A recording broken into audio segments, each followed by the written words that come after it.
All right, aloha, free radicals of all shapes, sizes, colors, denominations, orientations, educations, and even party affiliations.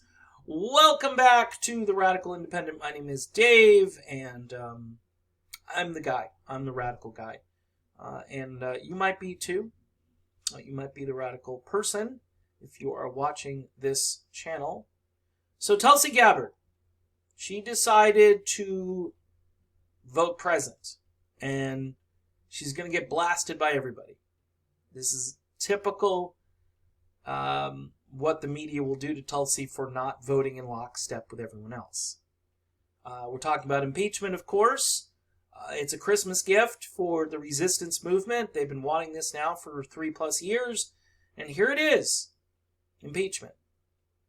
Great. Really bringing the country together and really addressing all of the important issues. Look, again, here's my take on impeachment.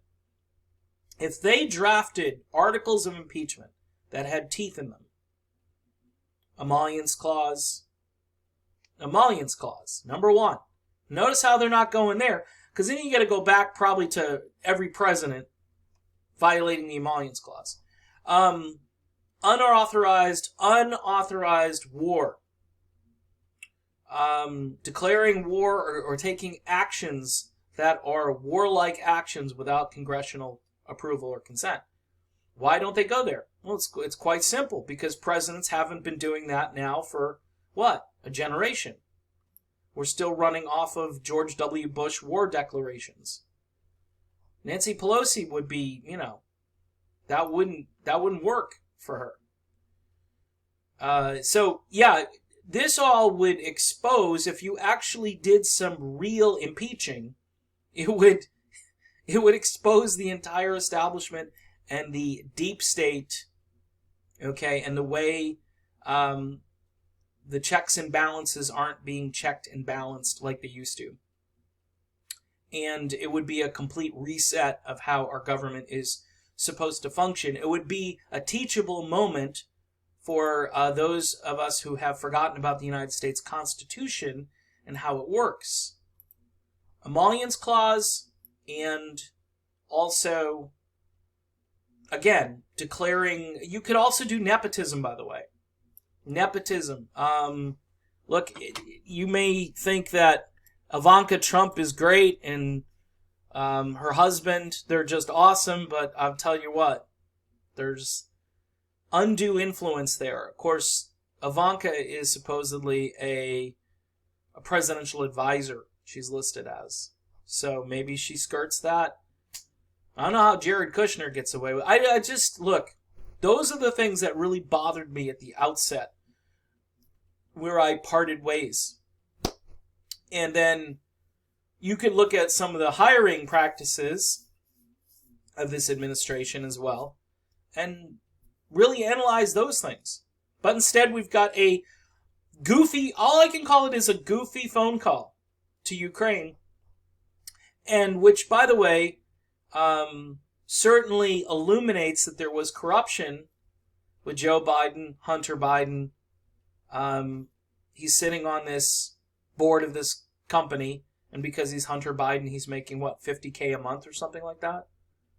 Okay, we're not supposed to look at that. We're only supposed to look at the alleged arm twisting that Trump did. Said, hey, can you look into this? Ukraine came back and said, nah, we didn't think anything of this. This was just a phone call, and he asked a couple of questions, and it didn't seem at all like he was trying to, force us to do anything. So anyway, Tulsi voted present. She couldn't vote yes or no. 658 pages on a phone call, which was a short phone call. But they did 658. They found a way, the government found a way to do 658 pages. While you're reading War and Peace, you can pull out the 658. I'm sure this will be at Barnes & Noble soon, just like, what was it, the Star Report or whatever else has been released over the years. Goofy things that you're supposed to read.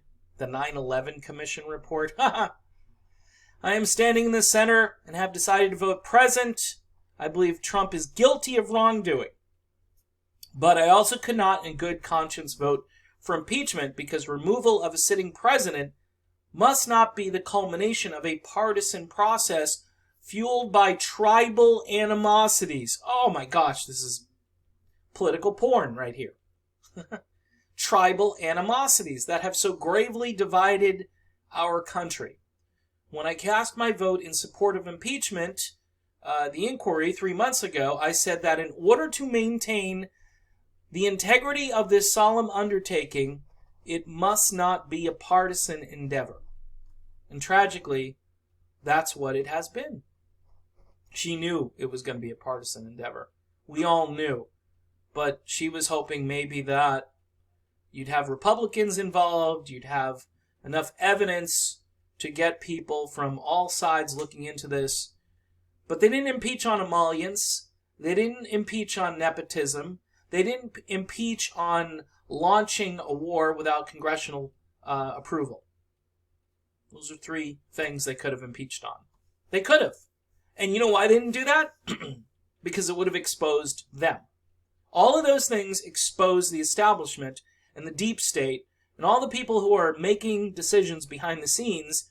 A lot of people who like Donald Trump initially have kind of said, yeah, he's kind of just bending to the inside of the government, this sort of inner star chamber that we can't see in Washington, D.C. He's just bowing to that. And he is. And he is. And I'm disappointed in that. It's one of the reasons I'm not a Trump supporter. On the other side, the president's defenders insist that his phone call was perfect. That's Trump's line. On the other side, the president's opponents insist that if we do not impeach, our country will collapse into dictatorship. Interesting. They give the president too much credit for having that much power anymore. Because it seems like underneath all of this, some other force is pulling the strings. Whether it's Obama, Trump, George W. Bush, Bill Clinton. It seems as though the president, and by the way, the president isn't supposed to have this much power. But because Congress has become a joke, Congress is right now almost like, the punctuation on, like dotting the I or crossing the T. Their impact is very minimal, and the founders wanted these 3 branches to be checking each other. And you will say, well, this is an instance where, Congress is, checking the president's power. But this isn't the actual thing they should be checking. They should be checking their own power. And the fact that all of these people are influenced and they don't have the moral authority to make these decisions. They don't have the moral authority. They have lobbyists. They have corruption. These people, it's like, again, having the fox guard the hen house. Sorry for the bad cliche. That's what this is. And this is purely partisan. By the way, she goes on to talk about the Federalist Papers. And Hamilton warned against any impeachment that would merely connect itself with pre-existing factions. It's a coup. That's what this is. It's a coup. It's a political coup. It doesn't get people on board. You would have gotten probably a bunch of never-Trumpers to come over with you if you had real stuff. All right? And the never-Trumpers, I'm talking about the more libertarian ones.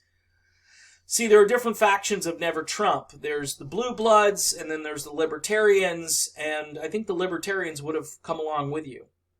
Would have said, you know what, it's an abuse of power. But then they would have looked at the process differently, whereas this is what Hamilton is talking about here. And list all their animosities, partialities, influence, and interest on one side or on the other.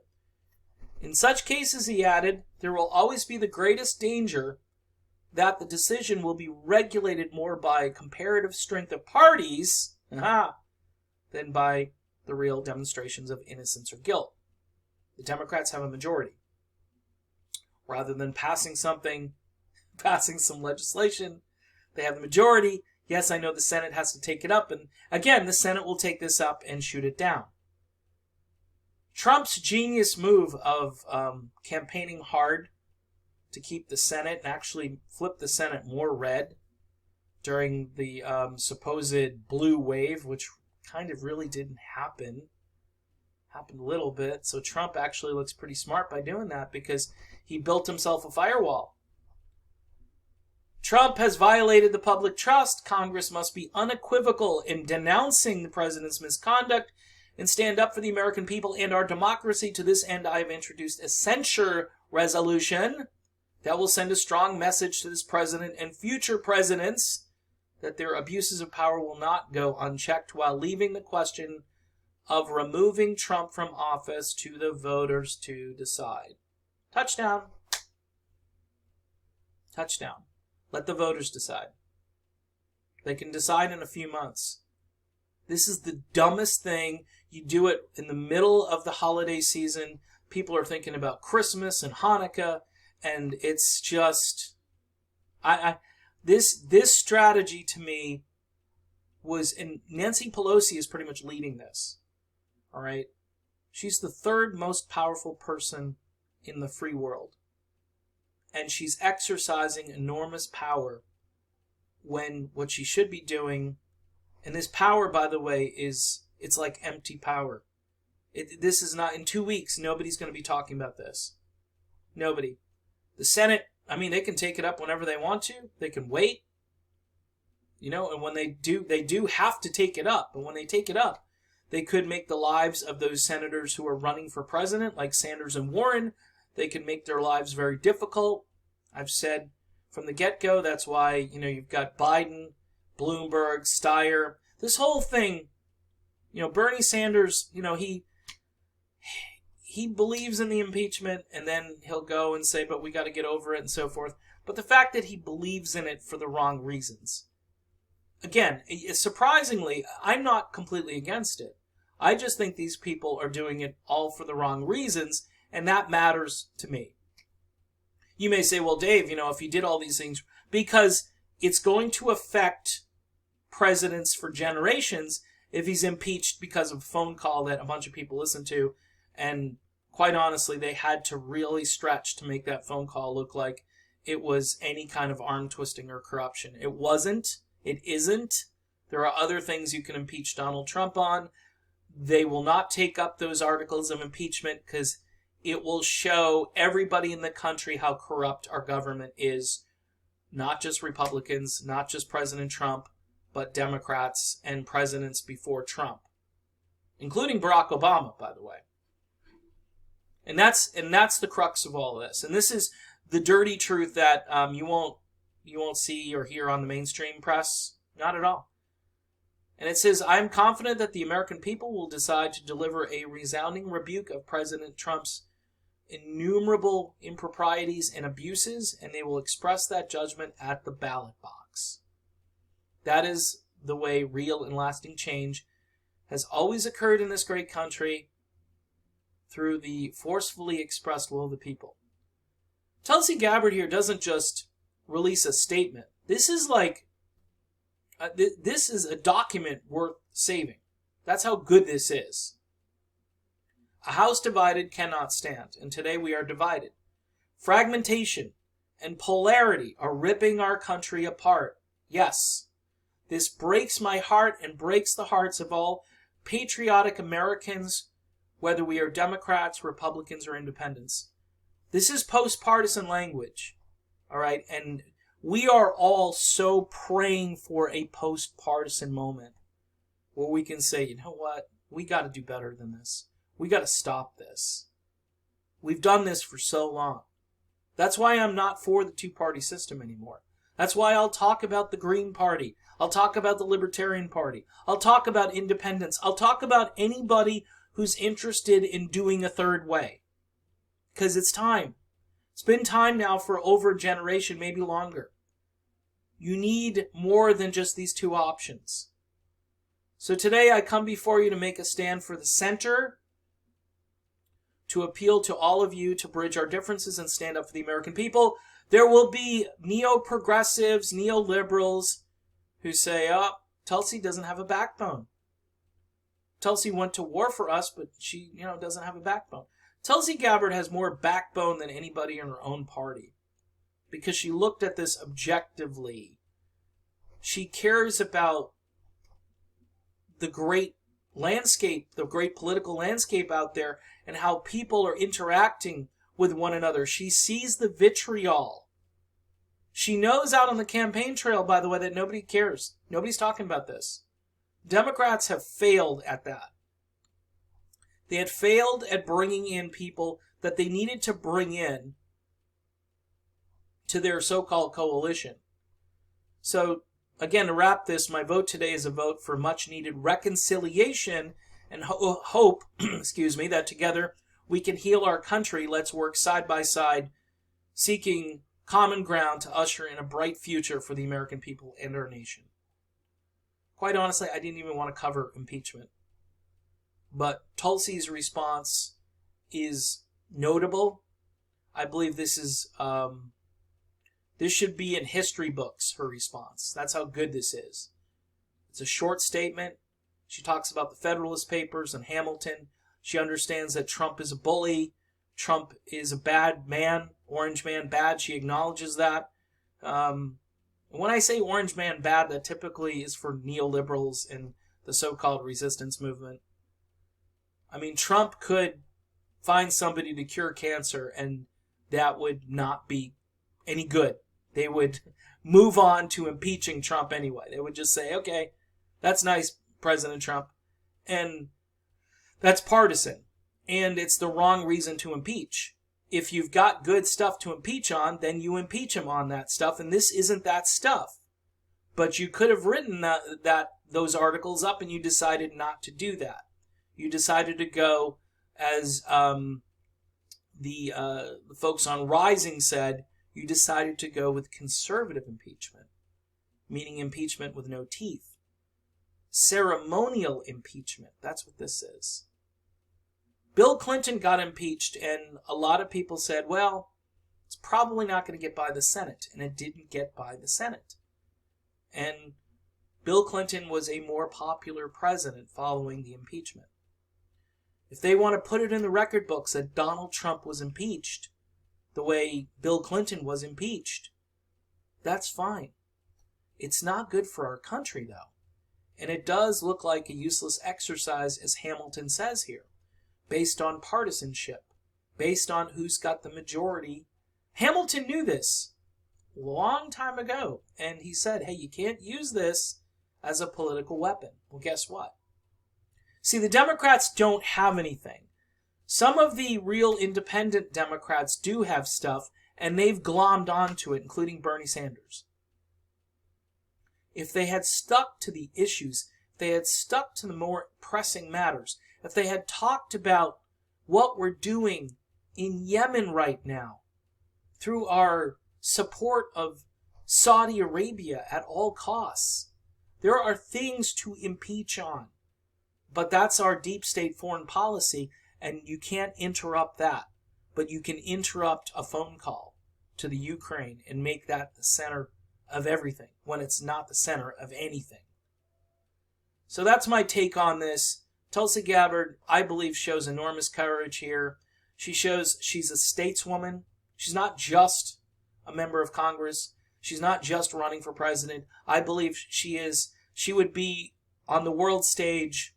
She would be like Margaret Thatcher, okay? Not necessarily with the same political beliefs, but she would be the Iron Lady. She would run around the world and try to make things right and negotiate like a diplomat and be firm and tough and stand for the truth and stand for honor and decency.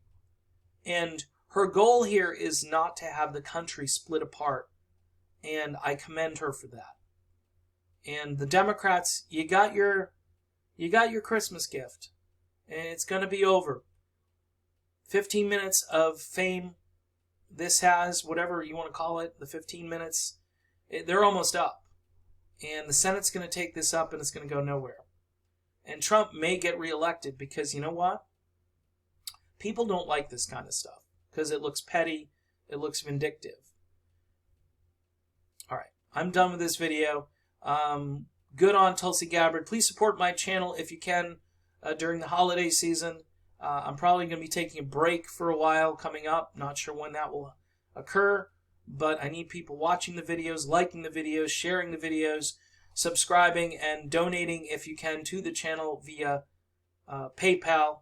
I'll try to remember to include the PayPal email address in the description of this video. Aloha from cold and rainy Florida. We'll see you soon.